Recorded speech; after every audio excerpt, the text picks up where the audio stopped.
गौतम बुद्ध को विश्व के प्राचीनतम धर्मों में एक बौद्ध धर्म का प्रवर्तक माना गया है। उनके अनमोल विचारों से जीवन की दशा और दिशा बदल जाती है और नई प्रेरणा मिलती है। लोग उनके उपदेशों और विचारों को ग्रहण कर उसका पालन करते हैं।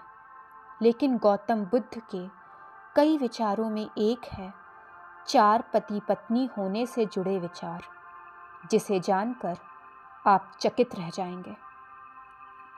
गौतम बुद्ध के अनुसार हर पुरुष की 4 पत्नियां और हर स्त्री के 4 पति होने चाहिए। मगर उन्होंने ऐसा क्यों कहा और इसके पीछे का कारण क्या है? इसका जवाब आपको इस कहानी में मिलेगा। एक व्यक्ति की 4 पत्नियां थीं।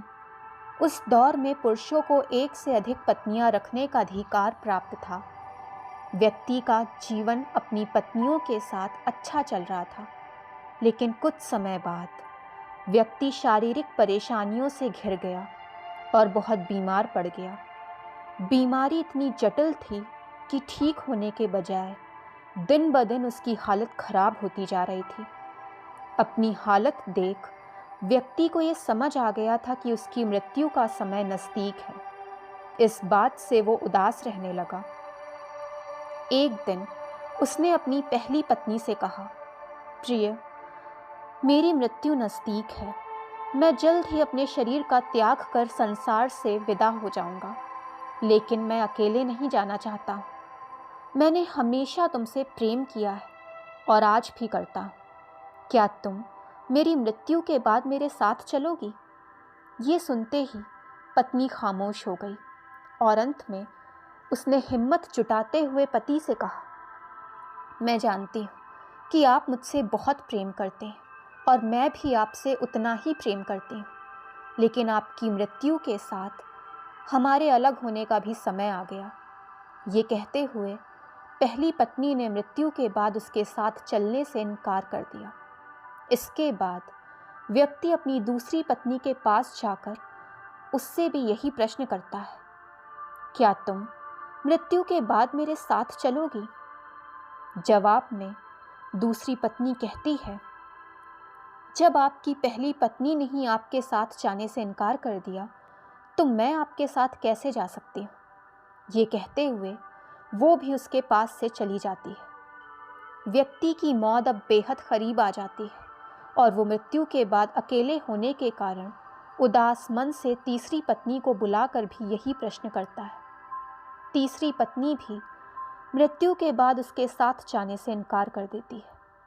अपनी मृत्यु को करीब पाकर अब व्यक्ति की सारी उम्मीदें खत्म हो चुकी होती हैं और अंत में वो अपनी अंतिम और चौथी पत्नी को बुलाता है और हिम्मत जुटाकर यही प्रश्न पूछता है जो उसने अपनी 3 पत्नियों से पूछे थे।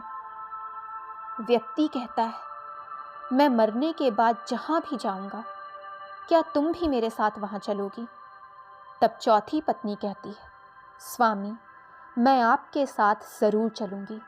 आप जहाँ भी जाएंगे मैं आपके साथ चलूँगी, आपका साथ दूँगी, क्योंकि मैं खुद ही आपसे दूर नहीं रह सकती। इस कहानी में पहली पत्नी हमारा शरीर है जो मृत्यु के बाद हमारे साथ नहीं जा सकता। उसे या तो जला दिया जाता है या फिर दफना दिया जाता है। दूसरी पत्नी हमारा भाग्य।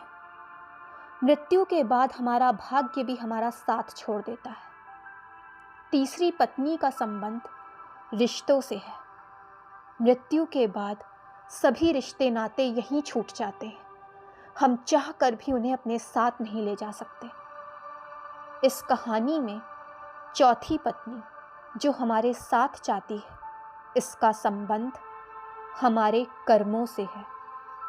कर्म ही एकमात्र ऐसी चीज़ है जो मृत्यु के बाद हमारे साथ जाते हैं, जिसमें हमारे पाप पुण्य का लेखा जोखा होता है और मृत्यु के बाद हमारी आत्मा को उन्हीं के अनुसार स्वर्ग या नर्क की प्राप्ति होती है। दोस्तों, ये कहानी पसंद आई हो तो चैनल को लाइक, सब्सक्राइब एंड शेयर करें ताकि चैनल की सारी नोटिफिकेशंस आपको मिलती रहें।